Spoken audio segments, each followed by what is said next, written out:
दोस्तों प्रोग्राम अज की गल लैके एक बार फिर तुहाडी सेवा 'च हाज़र हाँ। मैं अरविंदर सिंह भट्टी। इस प्रोग्राम 'च असीं जिवें कि तुसीं जाणदे हो कि केंद्र सरकार दीयां साडीआं लोक पक्षी नीतियां, विकास दीयां नीतियां, इन्हां बारे चर्चा करदे हां। उन्हां प्रोग्रामां बारे चर्चा करदे हां जिहड़े नवें प्रोग्राम सानूं सरकार दे रही है। पर अज साडा थोड़ा जिहा विशा हटवां है। अज असीं चलांगे आज़ादी संग्राम के दिनां 'च, उन्हां दिनां 'च जदों बहुत सारे लोगों ने साडे भारतीयां ने शहादतां दित्तियां, कुर्बानियां कीतियां ते 15 अगस्त 1947 नूं साडा देश आज़ाद होया। पर इस आज़ादी के संघर्ष विच जिथे बहुत सारे लोगों ने अपनी निजी तौर पर सेवावां दित्तियां, अपनी कुर्बानियां दित्तियां, उत्थे वक्-वक् संस्थावां ने, वक्-वक् फिरकियां के लोगों ने बड़ी कुर्बानी दित्ती है। जिस तरह तुसीं समझदे हो कि जे सिखां ने कुर्बानियां दित्तियां, उहदे च बब्बर अकाली लहर ते कूका लहर सर्वोत्तम सी। कूका लहर की जे गल करिए तो साडे सामने एक खूबसूरत जिहा चेहरा नज़र आंदा नामधारियां दा, जिहदे च चिट्टे वस्त्र, चिट्टा कुर्ता, चिट्टा पजामा ते चिट्टी गोल पग ते गल च चिट्टी माला। सो ये जिहड़े नामधारी सीगे, इन्हां ने आज़ादी दे उस संग्राम च जिहड़ा योगदान पाया है, उहदे बारे अज असीं चर्चा करांगे। साडे इस प्रोग्राम का टॉपिक भी असीं रखिआ आज़ादी संग्राम विच कूका लहर का योगदान। सो इस योगदान ते चर्चा करने वास्ते साडे कोल दो मेहमान बैठे ने।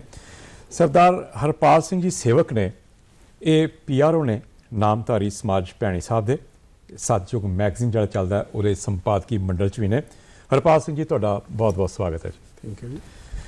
दोस्तों मेरे बिल्कुल नाल बैठे ने सरदार जगमोहन सिंह, ये प्रोफैसर रिटायर होए ने पंजाब एग्रीकल्चर यूनिवर्सिटी तो।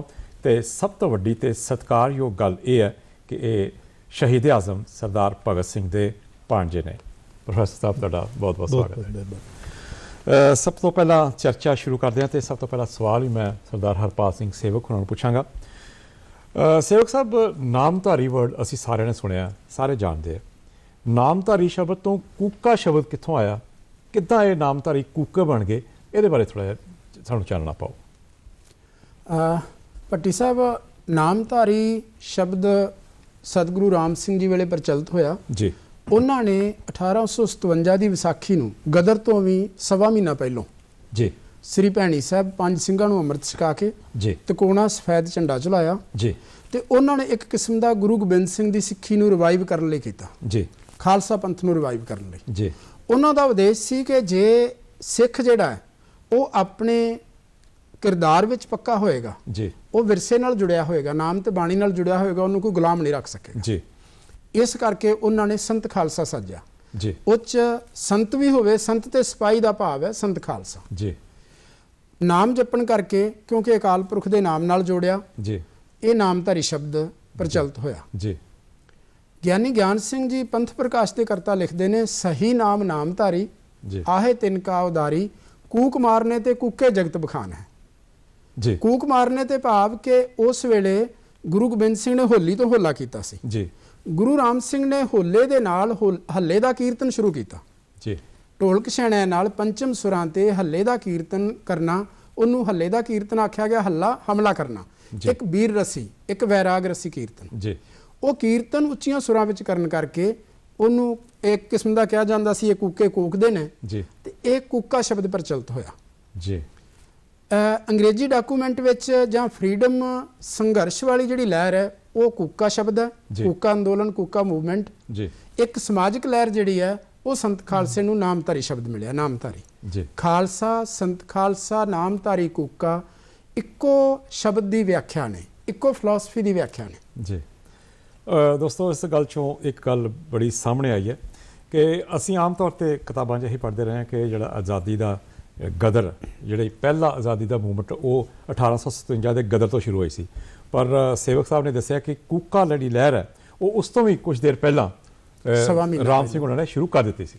ਜੀ ਜੀ ਉਹਦੇ ਵਿੱਚ ਭੱਟੀ ਸਾਹਿਬ ਕਿ ਇਹ ਵੀ ਨੋਟ ਕਰਨ ਵਾਲਾ ਜੀ ਕਿ ਜਦੋਂ ਪੰਜਾਬ ਨੇ ਆਪਣੀ ਖੁਦ ਮਤਲਬ ਆਜ਼ਾਦੀ ਖੋਈ ਜੀ ਔਰ ਈਸਟ ਇੰਡੀਆ ਕੰਪਨੀ ਨੇ ਕਬਜ਼ਾ ਕਰ ਲਿਆ ਜੀ, ਤੇ ਉਦੋਂ ਇੱਕ ਚੇਤਨਤਾ ਜਿਹੜੀ ਹੈ ਉਹ ਸਤਿਗੁਰੂ ਰਾਮ ਸਿੰਘ ਲੈ ਕੇ ਆਏ ਜੀ ਕਿ ਵੀ ਇਹਦਾ ਇਹ ਕਿਉਂ ਹੋਇਆ, ਜੀ ਜੀ ਕਿ ਇੰਨਾ ਮਜ਼ਬੂਤ ਰਾਜ ਸੀ ਮਹਾਰਾਜਾ ਰਣਜੀਤ ਸਿੰਘ ਦਾ, ਜੀ ਜੀ, ਲੇਕਿਨ ਉਹਦੇ ਤੇ ਅੰਗਰੇਜ਼ਾਂ ਨੇ ਕੀਤਾ ਤੇ ਉਹ ਇਹ ਕਹਿ ਕੇ ਆਏ ਸੀ ਵੀ ਕਿਉਂਕਿ ਅਸੀਂ ਉਹ ਸਿੱਖ ਬਣਨਾ ਜੀ ਜਿਹੜਾ ਗੁਰੂ ਗੋਬਿੰਦ ਸਿੰਘ ਨੇ ਬਣਾਇਆ ਸੀ, ਜੀ ਜੀ, ਜਿਹੜਾ ਸਮਾਜ ਦੇ ਹਿੱਤ 'ਚ ਖੜਾ ਵੀ ਹੋਵੇ ਜੀ ਔਰ ਆਪਣੇ ਆਪ 'ਚ ਉਹਨੇ ਸਾਧਿਆ ਵੀ ਹੋਵੇ, ਜੀ, ਉਹਦਾ ਨਾ ਹੋਣਾ ਜਿਹੜਾ ਉਹ ਸਾਡੇ ਪੰਜਾਬ ਦਾ ਰਾਜ ਖੁੱਸਣ ਦੀ ਗੱਲ ਹੈ। ਜੀ ਇਸ ਕਰਕੇ ਉਹਨਾਂ ਨੇ ਵਿਸਾਖੀ ਨੂੰ ਦੁਬਾਰਾ ਜੀ ਮਤਲਬ ਉਹ ਚੇਤਨਤਾ ਜਿਹੜੀ ਉਹਨੂੰ ਦਿੱਤਾ। ਜੀ। ਔਰ ਦੂਜੇ ਬੰਨੇ ਹੈ ਕਿ ਸਾਰੇ ਹਿੰਦੁਸਤਾਨ ਵਿੱਚ ਉਹ ਲਹਿਰ ਜਿਹੜੀ ਹੈ ਜਿਹੜੀ 1857 ਨੂੰ ਜਿਹਨੂੰ ਅਸੀਂ ਪਹਿਲਾ ਆਜ਼ਾਦੀ ਸੰਗਰਾਮ ਕਹਿ ਰਹੇ ਹਾਂ ਜੀ। ਉਹ ਚੱਲ ਰਿਹਾ ਸੀ, ਲੇਕਿਨ ਪੰਜਾਬ ਉਹ ਤੋਂ ਪਿੱਛੇ ਰਿਹਾ ਸੀ। ਜੀ। ਤਾਂ ਇਹ ਨਵੀਂ ਚੇਤਨਤਾ ਲਿਆਉਣਾ ਜਿਹੜਾ ਹੈ ਉਸ ਵੇਲੇ ਦੀ ਸਭ ਤੋਂ ਵੱਡੀ ਉਹਨਾਂ ਦੀ। ਮੈਂ ਇਹ ਵੀ ਸਮਝਦਾ ਕਿ 6ਵੇਂ ਪਾਤਸ਼ਾਹ ਸ੍ਰੀ ਗੁਰੂ ਹਰਗੋਬਿੰਦ ਸਾਹਿਬ ਨੇ ਮੀਰੀ ਦੇ ਪੀਰੀਅਡ ਦਾ ਜਿਹੜਾ ਸਿਧਾਂਤ ਦਿੱਤਾ ਸੀ, ਇਹ ਉਸੇ ਸਿਧਾਂਤ ਤੇ ਚੱਲ ਰਿਹਾ। ਜੀ। ਉਹਨੂੰ ਅੱਗੇ ਤੋਰਿਆ, ਉਹ ਜਿਹੜਾ ਰਿਵਾਈਵ ਕੀਤਾ। ਹਾਂ, ਜਿਹੜਾ ਉਹ ਸੰਤ ਖਾਲਸਾ ਵਰਡ ਹੈ ਜੀ, ਉਹ ਐਕਚੁਅਲੀ ਉਹਦਾ ਹੈ ਕਿ ਤੁਸੀਂ ਸੰਤ ਵੀ ਹੋ ਤੇ ਸੰਤ ਵੀ ਹੈਗੇ ਹੋ, ਜਿਹਦੇ ਨਾਲ ਤੁਸੀਂ ਆਪਣੇ ਆਪ ਨੂੰ ਮਜ਼ਬੂਤ ਕੀਤਾ ਹੋਇਆ, ਸਾਧਿਆ ਹੋਇਆ ਬਾਣੀ ਨਾਲ ਜੁੜੇ। ਔਰ ਖਾਲਸਾ ਇਸ ਕਰਕੇ ਕਿ ਤੁਸੀਂ ਪ੍ਰੋਟੈਕਸ਼ਨ ਵਿੱਚ ਉਹ ਸਮਾਜ ਦੇ ਮਤਲਬ ਹਰ ਗਰੀਬ ਗੁਰਬੇ ਦੀ ਪ੍ਰੋਟੈਕਸ਼ਨ ਵਿੱਚ ਖੜੇ ਹੋਣਾ। ਜੀ। ਹਰਪਾਲ ਸਿੰਘ ਜੀ, ਕੂਕਾ ਲਹਿਰ ਦਾ ਜਿਹੜਾ 19ਵੀਂ ਸਦੀ 'ਚ ਕੀ ਯੋਗਦਾਨ ਰਿਹਾ? ਜਿਹੜਾ 19 ਸਦੀ ਦਾ ਜਿਹੜਾ ਸੀਗਾ ਸਾਡਾ ਆਜ਼ਾਦੀ ਦਾ ਸੰਗਰਾਮ, ਉਹਦੇ 'ਚ ਕੂਕਾ ਲਹਿਰ ਦਾ ਕੀ ਯੋਗਦਾਨ ਸੀ? ਜਿਸ ਤਰ੍ਹਾਂ ਮੈਂ ਦੱਸਿਆ ਜੀ, ਪ੍ਰੋਫੈਸਰ ਸਾਹਿਬ ਨੇ ਵੀ ਗੱਲ ਕੀਤੀ ਆ ਕਿ 1849 ਵਿੱਚ ਜਦੋਂ ਪੰਜਾਬ ਪੂਰੀ ਤਰ੍ਹਾਂ ਅਧੀਨ ਹੋ ਗਿਆ ਜੀ, ਸਾਡਾ ਪੂਰਾ ਭਾਰਤ ਵਰਸ਼ ਇਸ ਤੋਂ ਕਰੀਬ 100 ਸਾਲ ਪਹਿਲਾਂ ਪੰਜਾਬ ਤੋਂ ਗੁਲਾਮ ਹੋ ਚੁੱਕਾ ਹੈ। ਜੀ। ਪੰਜਾਬ ਆਖਰੀ ਸਟੇਟ ਹੈ ਗੁਲਾਮ ਹੋਣ ਵਾਲੀ। ਜੀ। ਜੀ। ਤੇ ਸਤਿਗੁਰੂ ਰਾਮ ਸਿੰਘ ਕੂਕਾ ਲਹਿਰ ਦੇ ਫਾਊਂਡਰ ਜਿਹੜੇ ਨੇ ਉਹ ਮਹਾਰਾਜਾ ਰਣਜੀਤ ਸਿੰਘ ਦੀ ਫੌਜ 'ਚ ਵੀ ਰਹੇ ਨੇ। ਉਹਨਾਂ ਨੇ ਆਜ਼ਾਦੀ ਦਾ ਸੂਰਜ ਸਿਖਰ ਤੇ ਵੀ ਵੇਖਿਆ, ਸ਼ਿਪ ਦਾ ਵੀ ਵੇਖਿਆ, ਇਹਦੇ ਕਾਰਨ ਵੀ ਸਮਝੇ ਨੇ। ਇਸ ਕਰਕੇ ਉਹਨਾਂ ਨੇ ਆਪਣੇ ਪਿੰਡ ਆ ਕੇ ਤੇ ਉਹਨਾਂ ਨੇ ਲੰਮਾ ਸਮਾਂ ਚਿੰਤਨ ਕੀਤਾ ਤੇ 1857 ਦੀ ਵਿਸਾਖੀ ਨੂੰ ਇਹ ਸੰਗਰਾਮ ਜਿਹੜਾ ਸ਼ੁਰੂ ਕੀਤਾ। ਉਹਦੇ ਵਿੱਚ ਇੱਕ ਖਾਸ ਗੱਲ ਸੀ ਕਿ 1857 ਦੇ ਗਦਰ ਵਿੱਚ ਅਸੀਂ ਜਿਨ੍ਹਾਂ ਹਥਿਆਰਾਂ ਨਾਲ ਪਹਿਲੋਂ ਮੈਦਾਨ ਵਿੱਚ ਹਾਰ ਚੁੱਕੇ ਸਾਂ, ਉਸੇ ਹਥਿਆਰਾਂ ਨਾਲ ਅਸੀਂ ਦੁਬਾਰਾ ਹਾਰੇ।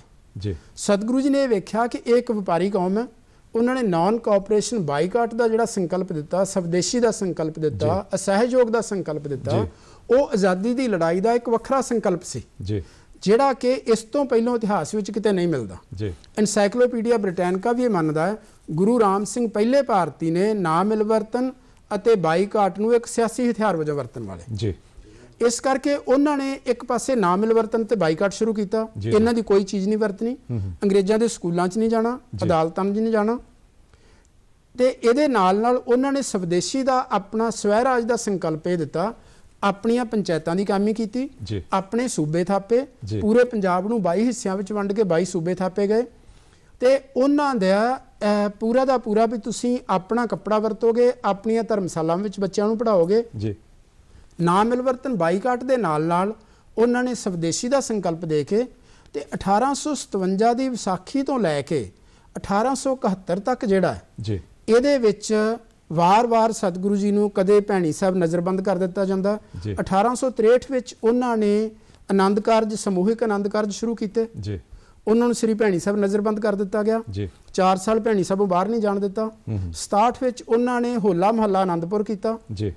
ਉਦੋਂ ਉਹਨਾਂ ਨੇ ਸੱਤਿਆਗ੍ਰਹਿ ਕੀਤਾ, ਅਸੀਂ ਜਾਵਾਂਗੇ, ਸਾਡੇ ਗੁਰੂ ਦਾ ਸਥਾਨ ਹੈ, ਤੁਸੀਂ ਰੋਕ ਨਹੀਂ ਸਕਦੇ। ਅੰਗਰੇਜ਼ਾਂ ਨੂੰ ਮਜਬੂਰੀ 'ਚ ਆਗਿਆ ਦੇਣੀ ਪਈ। ਮੈਂ ਤੁਹਾਡੀ ਗੱਲ ਥੋੜ੍ਹੀ ਕਰਦਾ ਜੀ, ਇਹ ਤੁਹਾਡੀ ਚਰਚਾ ਚੱਲਦੀ ਰਹੇਗੀ। ਨਾ ਮਿਲਵਰਤਨ ਲਹਿਰ ਦੀ ਗੱਲ ਦੁਬਾਰਾ ਕਰਾਂਗੇ। ਪਹਿਲਾਂ ਮੈਂ ਜਗਮੋਹਨ ਸਿੰਘ ਨੂੰ ਪੁੱਛਾਂ ਕਿ ਕਿਉਂਕਿ ਇਹ ਭਾਂਜੇ ਨੇ ਸ਼ਹੀਦ ਭਗਤ ਸਿੰਘ ਦੇ, ਸ਼ਹੀਦ ਆਜ਼ਮ ਸਰਦਾਰ ਭਗਤ ਸਿੰਘ ਦੇ, ਮੈਨੂੰ ਦੱਸੋ ਕਿ ਸ਼ਹੀਦ ਆਜ਼ਮ ਸਰਦਾਰ ਭਗਤ ਸਿੰਘ ਦਾ ਕੂਕਾ ਲਹਿਰ ਨਾਲ ਕੀ ਸੰਬੰਧ ਸੀ? ਦੇਖੋ ਇਹ ਕਿ ਐਕਚੁਅਲੀ ਤਾਂ ਸਾਰਾ ਪਰਿਵਾਰ ਜਿਹੜਾ ਹੈ ਕਿਉਂਕਿ ਮਤਲਬ ਉਹਨਾਂ ਦੇ ਦਾਦਾ ਜੀ ਦਾ ਜ਼ਿਕਰ ਆਉਂਦਾ ਹੈ ਕਿ ਉਹ ਪਹਿਲਿਆਂ ਕੂਕਿਆਂ ਵਿੱਚ ਨੇ ਬੰਗਿਆਂ ਤੋਂ। ਕਿਉਂਕਿ ਸਤਿਗੁਰੂ ਰਾਮ ਸਿੰਘ ਨੇ ਜਿਹੜੀ 2-3 ਚੀਜ਼ਾਂ ਬੜੀਆਂ ਸਮਾਜਿਕ ਤੌਰ 'ਤੇ ਕੀਤੀਆਂ, ਮਜ਼ਬੂਤੀ ਵੀ ਕਮਜ਼ੋਰੀ ਨੂੰ ਦੂਰ ਕਿਵੇਂ ਕੀਤਾ ਜਾਵੇ। ਇੱਕ ਤਾਂ ਉਹਨਾਂ ਨੇ ਲੜਕੀਆਂ ਨੂੰ ਬਰਾਬਰਤਾ ਦਿੱਤੀ, ਉਹਨਾਂ ਨੂੰ ਜੀਣ ਦਾ ਹੱਕ ਦਿੱਤਾ ਔਰ ਉਹਨਾਂ ਦੀ ਵਿੱਦਿਆ ਦਾ ਵੀ ਕੀਤਾ, ਜਿਹਦਾ ਅਸਰ ਇਹ ਹੈਗਾ ਕਿ ਸਾਡੇ ਨਾਨੀ ਜੀ ਵੀ ਮਤਲਬ ਪੰਜਾਬੀ ਹਿੰਦੀ ਪੜ੍ਹਨ ਉਹਨਾਂ ਦੇ ਉੱਤੇ ਕੰਡੀਸ਼ਨ ਸੀ ਔਰ ਉਹ ਚੰਡੀ ਦੀ ਵਾਰ ਦਾ ਪਾਠ ਕਰਦੇ ਸੀ।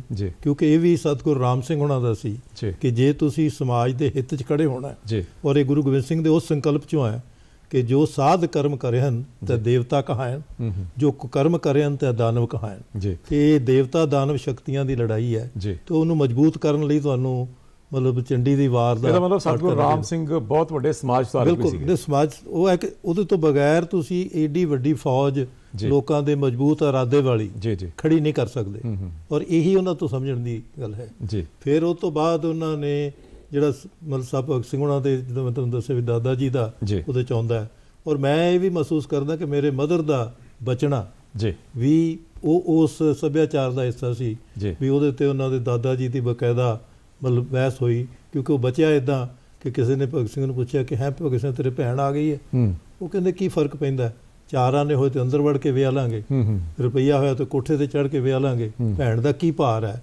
ਤਾਂ ਉਹ ਜਿਹੜਾ ਕੁੜੀਆਂ ਨੂੰ ਬਰਾਬਰਤਾ, ਔਰ ਇਹਦੇ 'ਚ ਇਹ ਵੀ ਬੜੀ ਇੰਟਰਸਟਿੰਗ ਹੈ ਕਿ ਸਤਿਗੁਰੂ ਰਾਮ ਸਿੰਘ ਹੁਣੀ ਜਦੋਂ ਉਹ ਬਹੁਤ ਉਹਨਾਂ ਨੂੰ ਚੱਲਣ ਫਿਰਨ ਤੋਂ ਰੋਕ ਰਹੀ ਸੀ ਸਰਕਾਰ, ਤੇ ਉਹਨਾਂ ਨੇ 22 ਸੂਬੇ ਬਣਾਏ। ਔਰ ਇਹ ਵੀ ਇਤਿਹਾਸਕ ਹੈ ਕਿ ਦਿੱਲੀ ਦੀ ਜਿਹੜੀ ਸੂਬਾ ਸੀ ਉਹ ਔਰਤ ਸੀਗੀ।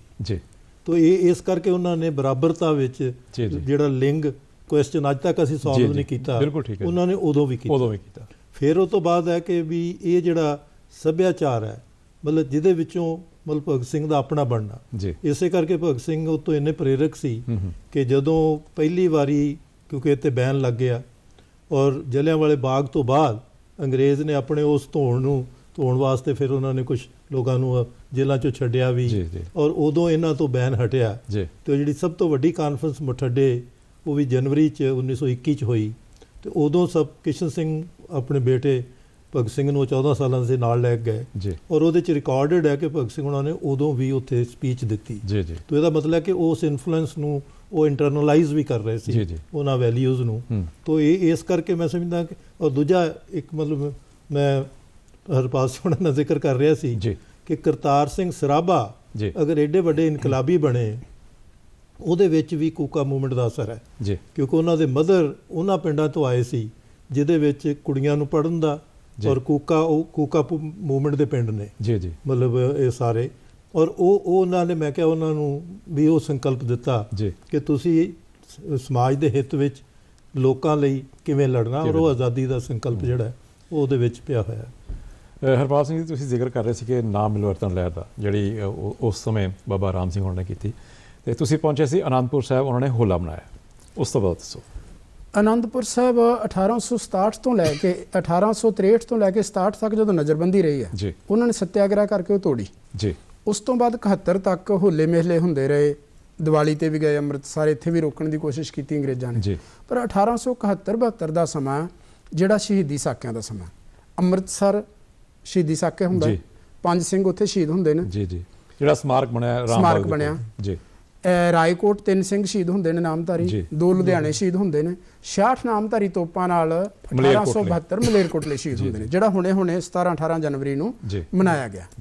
ਤੇ 18 ਜਨਵਰੀ ਨੂੰ ਸਤਿਗੁਰੂ ਰਾਮ ਸਿੰਘ ਨੂੰ ਸ੍ਰੀ ਭੈਣੀ ਸਾਹਿਬ ਤੋਂ ਨਜ਼ਰਬੰਦ ਕਰਕੇ ਇਲਾਹਾਬਾਦ ਭੇਜਿਆ ਜਾਂਦਾ। 50 ਦਿਨ ਕਰੀਬ ਉੱਥੇ ਰਹਿੰਦੇ ਨੇ, ਸੂਬਿਆਂ ਸਮੇਤ 10 ਸੂਬੇ, ਉੱਥੋਂ ਉਹਨਾਂ ਨੂੰ ਰੰਗੂਨ ਭੇਜ ਦਿੱਤਾ ਜਾਂਦਾ।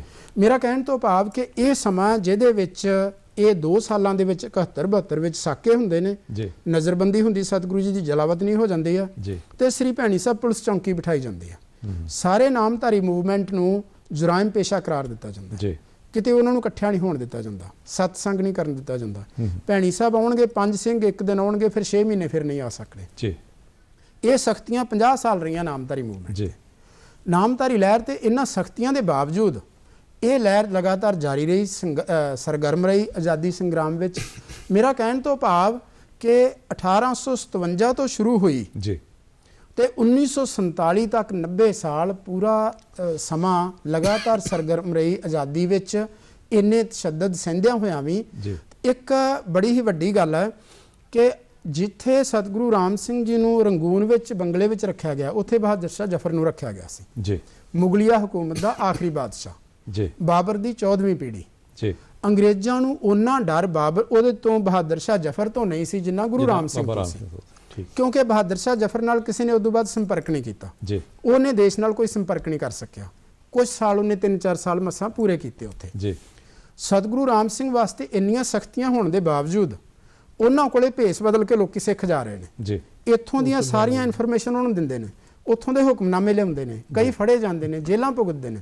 ਉਹਨਾਂ ਦਾ ਪੰਜਾਬ ਨਾਲ ਲਗਾਤਾਰ ਸੰਪਰਕ ਜਾਰੀ ਰਿਹਾ ਤੇ ਉਹ ਅਗਵਾਈ ਕਰਦੇ ਰਹੇ ਨੇ। ਇੱਕ ਬੜੀ ਵੱਡੀ ਗੱਲ ਹੈ ਕਿ ਉਹਨਾਂ ਦੇ ਹੁਕਮਨਾਮੇ ਭੈਣੀ ਸਾਹਿਬ ਤੋਂ ਰੂਸ ਤੱਕ ਇਹਨਾਂ ਦਿਨਾਂ 'ਚ ਗਏ ਜਦੋਂ ਜਲਾਵਤਨੀ ਦੇ ਦੌਰਾਨ ਵੀ ਆਜ਼ਾਦੀ ਸੰਗਰਾਮ ਨੂੰ ਲਗਾਤਾਰ ਉਹ ਅਗਵਾਈ ਦੇ ਰਹੇ ਨੇ। 1857 ਤੋਂ 1907 ਤੱਕ ਅੱਧੀ ਸਦੀ ਦਾ ਸਮਾਂ। 1907 ਵਿੱਚ ਜਿਹੜੀ ਪਗੜੀ ਸੰਭਾਲ ਜੱਟਾ, ਫਿਰ ਗਦਰ ਲਹਿਰ 13 ਦੇ ਨੇੜੇ 12-13 ਚ ਆ ਗਈ, ਫਿਰ ਭਾਰਤ ਨੌਜਵਾਨ ਸਭਾ ਸ਼ਹੀਦ ਭਗਤ ਸਿੰਘ ਹੋਰਾਂ ਦੀ, ਬੱਬਰ ਆ ਗਏ, ਫਿਰ ਮਹਾਤਮਾ ਗਾਂਧੀ ਦੀ ਕਾਂਗਰਸ ਆ ਗਈ, ਫਿਰ ਆਜ਼ਾਦ ਹਿੰਦ ਫੌਜ ਆ ਗਈ। ਇਹ ਜਿੰਨੇ ਵੀ ਨੇ ਇਹ 1907 ਤੋਂ ਬਾਅਦ ਸ਼ੁਰੂ ਹੁੰਦੇ ਨੇ। ਅੱਧੀ ਸਦੀ ਦਾ ਸਮਾਂ ਜੇ ਆਜ਼ਾਦੀ ਦੀ ਜੋਤ ਨੂੰ ਜਗਦੀ ਰੱਖਿਆ ਤੇ ਉਹ ਨਾਮਧਾਰੀ ਸਿੱਖਾਂ ਨੇ ਰੱਖਿਆ, ਨਾਮਧਾਰੀ ਮੂਵਮੈਂਟ ਨੇ ਰੱਖਿਆ ਤੇ ਉਹਨਾਂ ਨੇ ਨਿਰਾ ਆਜ਼ਾਦੀ ਦੀ ਜੋਤ ਨੂੰ ਜਗਦੀ ਨਹੀਂ ਰੱਖਿਆ, ਪ੍ਰਚੰਡ ਰੱਖਿਆ, ਤਸ਼ੱਦਦ ਸਹਿੰਦਿਆਂ ਹੋਇਆ, ਕਿਤੇ ਉਹਨਾਂ ਨੇ ਝੁਕੇ ਨਹੀਂ। ਤੇ ਇੱਥੋਂ ਤੱਕ ਵੀ ਮਲੇਰਕੋਟਲੇ ਸਾਕੇ ਵਿੱਚ 12 ਸਾਲ ਦਾ ਬੱਚਾ ਜਿਹੜਾ ਉਹਨੂੰ ਇੰਨਾ ਹੀ ਆਖਿਆ ਜਾਂਦਾ ਤੈਨੂੰ ਛੱਡਤਾ ਜਾਏਗਾ, ਸਿਰਫ ਕਹਿ ਦੇ ਮੈਂ ਗੁਰੂ ਰਾਮ ਸਿੰਘ ਦਾ ਸਿੱਖ ਨਹੀਂ। ਉਹ ਕਾਵਨ ਨੂੰ, ਮਿਸਟਰ ਕਾਵਨ ਨੂੰ ਕਹਿੰਦਾ ਮੈਂ ਤੇਰੇ ਨੇੜੇ ਆ ਕੇ ਕਵਾਂਗਾ। ਉਹ ਪਹਿਲੋਂ ਪਾਦਰੀ ਵੀ ਰਿਹਾ ਸੀ ਕਾਵਨ, ਐਲ ਕਾਵਨ। ਉਹਦੀ ਦਾੜੀ ਫੜ ਕੇ ਇੰਨੇ ਜ਼ੋਰ ਨਾਲ ਝੰਜੋੜਦਾ ਹੈ ਕਿ ਉਹਦੇ ਹੱਥ ਕੱਟਣੇ ਪੈਂਦੇ ਨੇ, ਸਿਰ ਕੱਟਣਾ ਪੈਂਦਾ, ਉਹਨੂੰ ਸ਼ਹੀਦ ਕੀਤਾ ਜਾਂਦਾ ਤਾਂ ਉਹ ਛੁੱਟਦਾ। ਜੇ ਵਰਿਆਮ ਸਿੰਘ ਨੂੰ ਵੀ ਆਖਿਆ ਜਾਂਦਾ ਕਿ ਤੇਰਾ ਕੱਦ ਛੋਟਾ ਹੈ, ਉਹ ਢੇਮਾਂ ਇਕੱਠੀਆਂ ਕਰਕੇ ਖੜਾ ਹੋ ਜਾਂਦਾ, ਮੇਰੇ ਸਾਥੀਆਂ ਨਾਲੋਂ ਨਾ ਨਿਖੇੜੋ, ਮੈਂ ਤਾਂ ਸ਼ਹੀਦ ਹੋਵਾਂਗਾ। ਇਹ ਇੱਕ ਸੂਰਬੀਰਤਾ ਦਾ ਇੱਕ ਸੰਕਲਪ ਸੀ ਜਿਹੜਾ 20ਵੀਂ ਸਦੀ ਵਿੱਚ ਸਰਾਭੇ ਹੋਰੀ, ਸ਼ਹੀਦ ਭਗਤ ਸਿੰਘ ਹੋਰੀ, ਉਹ ਤੋਂ ਪ੍ਰੇਰਨਾ ਲੈ ਕੇ ਤੇ ਮੂਵਮੈਂਟ ਬਹੁਤ ਵੱਡੀ ਫੈਲੀ ਤੇ ਦੇਸ਼ ਆਜ਼ਾਦ ਹੋਇਆ। ਮੈਂ ਕਹਿੰਦਾ ਇਹਦੇ ਵਿੱਚ ਥੋੜਾ ਜਿਹਾ ਇਹ ਐਡ ਕਰਨ ਵਾਲਾ ਕਿ ਇਹ ਜਿਹੜਾ ਸਾਰਾ ਸੱਭਿਆਚਾਰ ਹੈ, ਹਾਂਜੀ, ਸ਼ਹਾਦਤ ਦਾ, ਲੋਕਾਂ ਦਾ ਹੋਣ ਦਾ, ਇਹਦੇ ਮਗਰ ਕੀ ਹੈ ਜੀ? ਕਿਉਂਕਿ ਜਿੱਦਾਂ ਆਪਾਂ ਕਹਿੰਦੇ ਹਾਂ ਕਿ ਉਸ ਵੇਲੇ ਸਤਿਗੁਰੂ ਰਾਮ ਸਿੰਘ ਉਹਨਾਂ ਨੇ ਇਹ ਚੀਜ਼ ਸਮਝੀ ਕਿ ਵੀ ਜਿਹੜਾ, ਕਿਉਂਕਿ ਇਹ ਲਾਹੌਰ ਜਿਹੜਾ ਲੁਧਿਆਣੇ ਦਾ ਇਲਾਕਾ ਹੈ, ਈਸਟ ਇੰਡੀਆ ਕੰਪਨੀ ਦਾ ਜੀ, ਉਹ ਉੱਧਰ ਜਾ ਕੇ ਪੰਜਾਬ 'ਚ ਫੌਜ ਦੀ ਉਸ 'ਚ ਪਹੁੰਚਣਾ ਜੀ, ਮਤਲਬ ਉੱਥੇ ਉਹਨਾਂ ਨੇ ਹਰ ਬੰਦੇ ਦੀ ਸਮਰੱਥਾ ਦੇ ਮੁਤਾਬਕ ਉਹ ਪਹੁੰਚ ਸਕਦਾ ਸੀ। ਇੱਥੇ ਕਿਹੜੀ ਚੀਜ਼ ਅਸਰ ਕਰ ਰਹੀ ਹੈ ਵੀ ਮਾਰਕੀਟ ਅਸਰ ਕਰ ਰਹੀ ਹੈ। ਇੱਕ ਉਹਨਾਂ ਨੇ ਬਹੁਤ ਹੀ ਵਧੀਆ ਅਸੂਲ ਜਿਹਦੇ ਨਾਲ ਮੈਂ ਸਮਝਦਾ ਕਿ ਅੱਜ ਵੀ ਨਾਮਧਾਰੀ ਮੂਵਮੈਂਟ ਪ੍ਰਫੁੱਲਤ ਹੈ, ਉਹ ਹੈ ਕਿ ਉਹਨਾਂ ਨੇ ਕਿਹਾ ਕਿ ਮੇਰਾ ਸਿੱਖ ਨਾ ਵਿਆਜ ਲਏਗਾ ਨਾ ਵਿਆਜ ਦੇਗਾ ਜੀ। ਇਹਦਾ ਮਤਲਬ ਹੈ ਕਿ ਤੁਸੀਂ ਇੱਕ ਦੂਜੇ ਦੀ ਮਦਦ ਕਰੋ, ਲੇਕਿਨ ਉਹ ਕਿਤੇ ਯਥਾਰਥ ਲੱਗਣੀ ਚਾਹੀਦੀ ਹੈ, ਪੈਦਾਵਾਰੀ 'ਚ ਲੱਗਣੀ ਚਾਹੀਦੀ ਹੈ। ਜੇ ਤੁਸੀਂ ਵਿਆਜ ਵਿੱਚ ਫਸੇ ਹੋਏ ਹੋ, ਤੁਸੀਂ ਕਰਜ਼ਈ ਹੋਵੋਗੇ, ਫਿਰ ਤੁਸੀਂ ਆਪਣਾ ਹੀਣਤਾ ਭਾਵ ਹੋਏਗਾ। ਤਾਂ ਮੈਂ ਸਮਝਦਾ ਕਿ ਇਹ ਉਹਦੇ ਵਿੱਚ ਇਹ ਵੀ ਇੱਕ ਤਰ੍ਹਾਂ ਦਾ ਸਮਾਜ ਸੁਧਾਰ ਵਾਲੀ ਗੱਲ ਇਹ ਜਿਹੜਾ ਇਹ ਜਿਹੜੇ ਅਸੂਲ ਨੇ ਇਹਨਾਂ ਨੇ ਅੱਗੇ ਮਤਲਬ ਤੋਰ ਕੇ ਮਤਲਬ ਉਸ ਨੂੰ ਬਣਾਇਆ, ਔਰ ਇਹ ਸਮਝਣ ਦੀ ਲੋੜ ਹੈ। ਦੂਜਾ ਜਿਹੜਾ ਉਹਦੇ ਵਿੱਚ ਹੈ ਕਿ ਗੁਰੂ ਤੇਗ ਬਹਾਦਰ ਸਾਹਿਬ ਨੇ ਇੱਕ ਗੁਰਮੰਤਰ ਗੁਰੂ ਗੋਬਿੰਦ ਸਿੰਘ ਜੀ ਨੂੰ ਭੇਜਿਆ ਸੀ, ਜਿਹੜਾ ਗੁਰੂ ਗ੍ਰੰਥ ਸਾਹਿਬ ਵਿੱਚ ਹੈ ਕਿ ਬਲ ਛੁੱਟ ਕੇ ਉਹ ਬੰਧਨ ਪੜੇ, ਕਿਛੂ ਨਾ ਹੋ ਤੋ ਪਾਏ। ਸ਼ਲੋਕ ਮਹਲਾ 9 ਹਾਂ, ਸ਼ਲੋਕਾਂ ਵਿੱਚ ਹੈ ਕਿ ਕਹੇ ਨਾਨਕ ਹਰੀ ਕੇ ਹਾਥ ਮੇਂ ਜੈਸੇ ਗਜ ਕੋ ਹੁਏ ਸਹਾਏ, ਕਿ ਜੇ ਤੁਸੀਂ ਬਲਹੀਨ ਹੋ ਫਿਰ ਤੁਹਾਡੇ 'ਚ ਕੁਛ ਨਹੀਂ ਹੈ। ਫਿਰ ਉਹਦਾ ਜਿਹੜਾ ਅਗਲਾ ਓਪਰੇਟਿਵ ਪਾਰਟ ਹੈ ਉਹ ਅਗਲੇ ਸ਼ਲੋਕ 'ਚ ਹੈ, ਬਲ ਹੁਆ ਬੰਧਨ ਛੂਟੇ ਸਭ ਕੁਛ ਹੋ ਤੋ ਪਾਏ, ਨਾਨਕ ਸਭ ਕੁਛ ਤੁਮਰੇ ਹਾਥ ਮੇਂ ਤੁਮ ਹੀ ਹੋਏ ਸਹਾਏ, ਕਿ ਤੁਸੀਂ ਆਪਣਾ ਸਹਾਰਾ ਆਪ ਬਣਨਾ। ਤਾਂ ਮੈਂ ਸਮਝਦਾ ਕਿ ਸਤਿਗੁਰੂ ਰਾਮ ਸਿੰਘ ਜੀ ਨੇ ਇਹਨੂੰ ਬਹੁਤ ਖੂਬਸੂਰਤੀ ਨਾਲ ਟਰਾਂਸਲੇਟ ਕੀਤਾ, ਤਾਂ ਹੀ ਇਹੋ ਜਿਹੇ ਨੌਜਵਾਨ ਬੱਚੇ ਕਿ ਉਹ ਇੰਨੇ ਦ੍ਰਿੜ ਇਰਾਦੇ ਦੇ ਨੇ ਕਿ ਉਹ ਉਹਦੀ ਥਾੜੀ ਕਾਬਨ ਉਹਨੇ ਤੇ 12 ਸਾਲ ਦੇ ਬੱਚੇ ਨੂੰ ਕੀ ਪਤਾ ਹੁੰਦਾ। ਹਾਂ, ਲੇਕਿਨ ਹੈ ਕਿ ਉਹ ਦ੍ਰਿੜਤਾ ਜਿਹੜੀ ਹੈ ਉਹ ਸਮਝਣ ਦੀ ਲੋੜ ਹੈ। ਔਰ ਆਜ਼ਾਦੀ ਦੀ ਭਾਵਨਾ 'ਚ ਇਹ ਦ੍ਰਿੜਤਾ ਉਹਨਾਂ ਅਸੂਲਾਂ ਨਾਲ ਆਈ ਹੈ ਜਿਹਦੇ 'ਚ ਲੜਕੀਆਂ ਨੂੰ ਬਰਾਬਰਤਾ। ਔਰ ਇੱਕ ਹੋਰ ਬਹੁਤ ਇੰਟਰਸਟਿੰਗ ਜਿਹੜੀ ਮੈਨੂੰ ਲੱਗਦਾ ਉਹਨਾਂ ਦੀ ਕਿ ਉਹ ਵਾਤਾਵਰਨ ਤੇ ਕਿੰਨੇ ਸੀ ਕਿ ਵੀ ਜੇ ਤੁਸੀਂ ਜੰਗਲ ਪਾਣੀ ਜਾਣਾ, ਖੁਰਪਾ ਨਾਲ ਲੈ ਕੇ ਜਾਣਾ ਔਰ ਉਹਨੂੰ ਢੱਕ ਕੇ ਆਉਣਾ। ਤਾਂ ਇਹ ਛੋਟੀ ਛੋਟੀਆਂ ਚੀਜ਼ਾਂ ਨੇ, ਲੇਕਿਨ ਇਹ ਤੁਹਾਨੂੰ ਮਤਲਬ ਕੁਦਰਤ ਦੇ ਨਾਲ ਔਰ ਸਮਾਜ ਦੇ ਹਿੱਤ ਵਿੱਚ ਖੜੇ ਹੋਣ ਲਈ ਮਤਲਬ ਕਾਮਯਾਬ ਕਰ। ਜਿਹੜੀਆਂ ਗੱਲਾਂ ਸਾਡੀਆਂ ਸਰਕਾਰਾਂ ਹੁਣ ਸੋਚ ਰਹੀਆਂ, ਜਿੱਦਾਂ ਹੁਣ ਸਵੱਛ ਭਾਰਤ ਚੱਲਿਆ, ਉਹ ਮਤਲਬ ਇੰਨੇ ਸਾਲ ਪਹਿਲਾਂ ਵੀ ਉਹਨਾਂ ਦੇ ਸਾਰੇ ਅਸੂਲ ਸੀਗੇ। ਫਿਰ ਜਿਹੜਾ ਜਿੱਦਾਂ ਇਹਨਾਂ ਨੇ ਕਿਹਾ ਕਿ ਵੀ ਲੋਕ ਆਪਣੇ ਫੈਸਲੇ ਆਪ ਕਰਨਗੇ, ਉਹ ਮਤਲਬ ਅੰਗਰੇਜ਼ਾਂ ਦੀ ਅਦਾਲਤ ਤੇ ਨਿਰਭਰ ਨਹੀਂ ਹੋਣਗੇ, ਪੰਚਾਇਤੀ ਸਿਸਟਮ ਦਾ ਕਰਨਾ। ਵਿਆਹ ਦਾ, ਕਿਉਂਕਿ ਵਿਆਹ ਇੱਕ ਇਹੋ ਜਿਹੀ ਪ੍ਰਕਿਰਿਆ ਜਿਹਦੇ ਵਿੱਚ ਸਮਾਜ ਅੱਗੇ ਵੱਧਦਾ ਹੈ, ਪਰ ਉਹਨਾਂ ਨੇ ਉਹਨੂੰ ਇੰਨਾ ਸਾਦਾ ਕਰਤਾ ਕਿ 1 ਰੁਪਏ ਵਿੱਚ, ਔਰ ਉਹਦੇ 'ਚ ਕੋਈ ਜਾਤ ਪਾਤ ਨਹੀਂ, ਮਤਲਬ ਕੋਈ ਨਹੀਂ ਕਿਸੇ ਨੂੰ ਪੁੱਛਦਾ। 100 150 ਮਤਲਬ ਪਰਿਵਾਰਾਂ ਤੋਂ ਪਹਿਲਾਂ ਉਹ ਹੀ ਅੰਗਰੇਜ਼ਾਂ ਨੂੰ ਸਭ ਤੋਂ ਜ਼ਿਆਦਾ ਖਤਰਨਾਕ ਲੱਗਾ। 63 ਵਿੱਚ ਹੀ ਉਹ ਲਿਖਦਾ ਹੈ ਕਮਿਸ਼ਨਰ ਫੋਰੈਸਟਰ ਕਿ ਜੀ ਮੈਨੂੰ ਸਮਝ ਲੱਗ ਗਈ ਸੀ ਵੀ ਬੜਾ ਖਤਰਨਾਕ ਕੰਮ ਕਰ ਰਹੇ ਨੇ, ਕਿਉਂਕਿ ਲੋਕਾਂ ਨੂੰ ਸਵੈਬਰ ਕਰ ਰਹੇ ਨੇ, ਮਤਲਬ ਆਜ਼ਾਦੀ ਉਹਨਾਂ ਦੇ ਮਨ 'ਚ ਭਰ ਰਹੇ, ਹਰ ਜਗ੍ਹਾ ਹਰ ਤਰ੍ਹਾਂ ਆਜ਼ਾਦੀ ਦਾ ਮਤਲਬ। ਹਾਂਜੀ ਭੱਟੀ ਸਾਹਿਬ, ਹੈ ਕਿ ਸਵੈਬਰ ਆਪਣੇ ਆਪ 'ਚ ਵਿਸ਼ਵਾਸ ਪੈਦਾ ਕਰਨਾ, ਜਿਹੜਾ ਮਤਲਬ ਗੁਰੂ ਗੋਬਿੰਦ ਸਿੰਘ ਜੀ ਨੇ ਵੀ ਕੀਤਾ।